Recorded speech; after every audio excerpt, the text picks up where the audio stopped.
Okay. At the end of my last one, I told you that I would go over my gaming habit. In this case, I don't mean my Xbox or my computer. I mean the old school gaming, the way before we had video games, the way that inspired video games. Um, this would be D&D. And at this point, uh, this appears to be the only D&D book I have.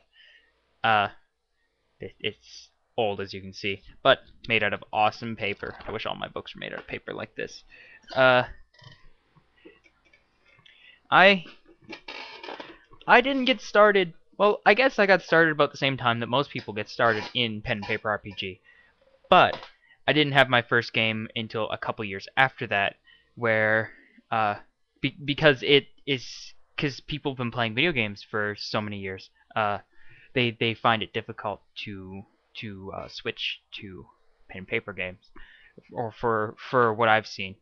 Um, this this is a bit different for me. I've I've always kind of liked the role playing video game kind, or the text chat and stuff, which I was dangerously into when I was younger. Uh, so this stuff kind of comes as second nature to me. Um, the nice thing about pen and paper is that uh you can just make whatever you want, and in video games we know that unless you are a modder or someone who has code experience, making what you want is unlikely. But with Scribblenauts and stuff like that, it seems to be changing a little bit. There's games that you can make whatever you want, like Little Big Planet, Scribblenauts, that Kodu thing or whatever it is that Microsoft is making. Yeah, that stuff is it's pretty special. Uh, it changes how games are played. But we're talking about here the old games, the games before there were games.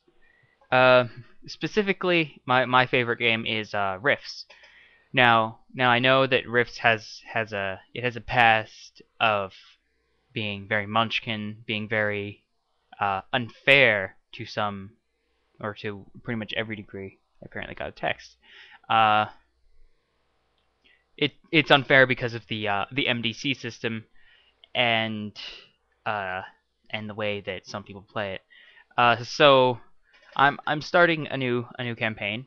This campaign is MDC free. I've changed the MDC so that it still counts as something better, but it is not all powerful. It's not going to rape you in the face with death whenever you run into an MDC creature or vehicle, or uh, or person clad in MDC armor. You might still survive after a single shot, whereas with normal MDC you automatically die if you are not wearing armor. So my that is my favorite game, but it's mostly my favorite game because of the things like the Samus and uh and the Glitter Boy. I've I've always uh I've always liked robots and mechs. They are they're they keep your human and everything like that. They keep all that still in you, and then it gives you something more than human that you can just, if you want to go back to being straight up just, I'm gonna go be a farmer. You get out of your armor, you go be a farmer. You don't have to remove your weapons. You don't have to do any of that stuff. And it reminds me of my favorite thing that we have now, which is airplanes. And I've always liked airplanes, even though I'm afraid of heights. And I've never rode in one for some odd reason. Uh, I've always liked them. So Robotech, which is made by the same people who make Rifts and uses basically the same system, uh, is is one of my favorite animes ever. Um, so I'm making this game, and with a few of my friends, and and I played a game with them before, and the game apparently had some issues because they were not used to how these games are played. These games are played for, well, the way I GM'd it. As I played it, they could do whatever they want. Like, if you want to defend yourself using the body of another comrade, go right ahead. I don't give a shit. Which happened. It was beautiful. Natural 20s. Um, yeah. So that kind of stuff. I'm totally into that kind of stuff. Uh, the the main falling of this is that now, with so many people thinking that it is the most geeky thing that you can possibly do, play D&D or play pen and paper RPGs, uh, it's keeping the people down, and the fact that now we all have jobs and stuff, it also keeps us down. But it keeps the people down so that it's hard to actually get to play together with anyone else. So I've devised ways, or I've many people have devised ways to play online, and I am using one of them. It's called Game Table, apparently. Uh, it's a Java program that just runs straight through ports and runs on an IP-based system, so it's PC gaming at its best, I guess. And it does everything you need: dice rolls, etc. Um, yeah, so that kind of stuff pushes this pen and paper RPG stuff. It keeps it alive, but yeah, it's probably the best for people who are creative like myself. I mean, it's like the Lego of games.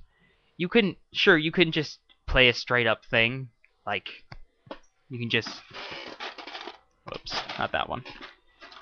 You can just buy something out of the box, like this one. This is one of the new Bionicle things. Uh, you can buy something out of the box, or you can go and do something crazy and build your own. And this is pretty awesome. It's like pen and paper RPGs because it's got the same basic parts as, say, your original game, but it's been put together in a way that is so much more. There's layers and imagination, and it just opens everything up. Now, uh, it's yes, it's difficult to continue to have this imagination in your older age, but or not really in your older age because most people don't lose it, but uh, to keep it and not feel super geeky or feel that you are being or that you are going to, I don't know what people's qualms are about it, because I am one of those people under the impression that it it doesn't matter what you do. It's how you're, oh fuck, I broke it. It's how you handle yourself. So yeah, my favorite game, Palladium's. I've looked at the D&D books. I've read them enough so that I could make a character and play. But we never really got down to that because I'm not a great player that has all these ideas. Um yeah, so got another minute or so before it kicks me off again. Uh Yeah, I've got two milk crates full of boxes. I'm soon gonna get a shelf so I can display them all. Uh, Even though I don't really use the books, I have them all in PDFs. Uh, yeah, there's so much more to be had if you just open your horizons a little bit. I mean, I think that your Xbox and stuff should just be, if you don't have if you still have your imagination, you find your Xbox to be kind of boring. Like every once in a while, you'll be like, "Man, this game could do this, or it could do this." You could either make games, or you could just play a pen and paper RPG and just do it in the game, depending on your GM. So, yeah, that's pen and paper RPGs, basically, or my view